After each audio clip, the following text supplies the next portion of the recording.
Hello viewers, welcome back to my channel. இன்றைக்கான இந்த ஒரு வீடியோ பதிவில் நம்ம எதை பற்றி பார்க்க போகிறோன்னா, உங்களோட யூடியூப் சேனலில் வந்து நீங்கள் எப்படி உங்களோட சப்ஸ்கிரைபர் கவுண்ட்டை வந்து எப்படி நீங்கள் வந்து ஹைட் பண்ணுறது, எப்படி அன்ஹைட் பண்ணுறது, அதுக்கான முழு விவரத்தையும் இந்த ஒரு வீடியோ பதிவில் பார்க்கலாம். வாங்க வீடியோக்குள்ளே போகலாம். வீடியோக்குள்ளே போகிறது முன்னாடி நம்ம சேனலுக்கு நீங்கள் இப்போ தான் ஃபஸ்ட் வரீங்க அப்படின்னா, நம்ம சேனலில் இருக்கக்கூடிய அந்த சப்ஸ்கிரைப் பட்டனை வந்து கிளிக் பண்ணிக்கோங்க. கூடவே அந்த பெல் ஐக்கானே கிளிக் பண்ணிக்கோங்க. அப்போ தான் நம்ம சேனலில் அப்டேட் பண்ணக்கூடிய வீடியோஸ் உங்களுக்கு உடனுக்குடன் ஓகேங்களா? வாங்க வீடியோக்குள்ளே போகலாம். இப்போ ஃபஸ்ட் நீங்கள் எந்த ப்ரௌசர் யூஸ் பண்ணாலும் அந்த ப்ரௌசர் வந்து ஓப்பன் பண்ணிக்கோங்க.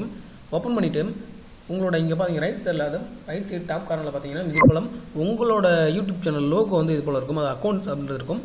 அதை கிளிக் பண்ணிங்க அப்படின்னா யூடியூப் ஸ்டுடியோக்குள்ளே வந்து போய்க்கோங்க. யூடியூப் ஸ்டுடியோ ஓப்பன் பண்ணிவிட்டு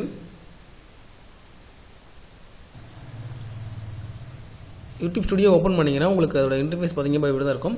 இப்போ நீங்கள் என்ன பண்ணணும் அப்படின்னா, கீழே பார்த்தீங்க அப்படின்னா இங்கே செட்டிங்ஸ் அப்படின்ற ஆப்ஷன் வந்து இருக்குது. அந்த செட்டிங்ஸ் அப்படின்ற ஆப்ஷன் வந்து கிளிக் பண்ணிக்கோங்க. இதை கிளிக் பண்ண உடனே உங்களுக்கு இது போல் வந்து ஒரு சின்னதாக ஒரு டாஸ்க் பார் ஓப்பன் ஆகும். இதில் நீங்கள் என்ன பண்ணணும் அப்படின்னா, உங்களோட சேனல் அப்படின்றத வந்து கிளிக் பண்ணிக்கோங்க. இந்த சேனல் அப்படின்றத கிளிக் பண்ண உடனே உங்களுக்கு இங்கே பார்த்தீங்க அப்படின்னா அட்வான்ஸ்டு செட்டிங்ஸ் அப்படின்றது இருக்கும். அந்த அட்வான்ஸ்டு செட்டிங்ஸ் அப்படின்றத வந்து கிளிக் பண்ணிக்கோங்க. கிளிக் பண்ணிவிட்டு இப்போ பார்த்தீங்க அப்படின்னா உங்களுக்கு இங்கே சப்ஸ்கிரைபர் கவுண்ட், அதாவது சேனல் அப்படின்ற ஆப்ஷனை கொடுக்குறீங்க. கொடுத்துட்டு அடுத்த அட்வான்ஸ் செட்டிங் அப்படின்ற ஆப்ஷனை கொடுக்குறீங்க.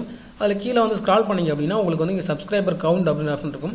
இதில் வந்து நான் பார்த்தீங்க அப்படின்னா display the number of people subscribe to my channel, அதாவது என்னோட சேனலில் இருக்கக்கூடிய சப்ஸ்கிரைப் பண்ண நபர்களோட கவுண்ட்டை வந்து ஹைட் பண்ணலாமா வேண்டாமான்றதை வந்து நான் இங்கே டிக் பண்ணுறது மூலமாக வந்து நான் இங்கே நான் வந்து இங்கே டிக் பண்ணிவிட்டு இங்கே சேவ் கொடுத்தேன் அப்படின்னா என்னோட சேனலோட சப்ஸ்கிரைபர் கவுண்ட் வந்து எல்லா நபர்களுக்கும், என் சேனலில் பார்க்கக்கூடிய நபர்களுக்கு எல்லாருக்கும் வந்து விசிபிள் ஆகும். பட் நான் வந்து என்ன பண்ணியிருக்கேன் அப்படின்னா அன்ஹைட் பண்ணி வச்சிருக்கேன். இப்போ இதுக்கு பேர் பார்த்தீங்க அப்படின்னா நான் அன்ஹைட் பண்ணிட்டேன். திரும்பி ஹைட் பண்ணணும், மறைச்சி வைக்கணும் அப்படின்னா நான் அதை வந்து கிளிக் எடுத்து விட்டேன் அப்படின்னா என்னோட சேனலோட யூடியூப் சப்ஸ்கிரைபரோட கவுண்ட் வந்து யாருக்குமே காட்டாது. ஓகேங்களா? இவ்வளோதான் விஷயம். இந்த வீடியோ உங்களுக்கு பிடிச்சிருந்தா லைக் பண்ணுங்கள், ஷேர் பண்ணுங்கள், கமெண்ட் பண்ணுங்கள். மறக்காம நான் சேனல் சப்ஸ்கிரைப் பண்ணிக்கோங்க. இது போல் டெக் சம்பந்தமான வீடியோக்கள் வந்து உங்களுக்கு தொடர்ந்து வேணும் அப்படின்னா மறக்காமல் நம்ம சேனல் சப்ஸ்கிரைப் பண்ணிக்கோங்க. ஓகே, தேங்க்ஸ் ஃபார் வாட்சிங் வீடியோ.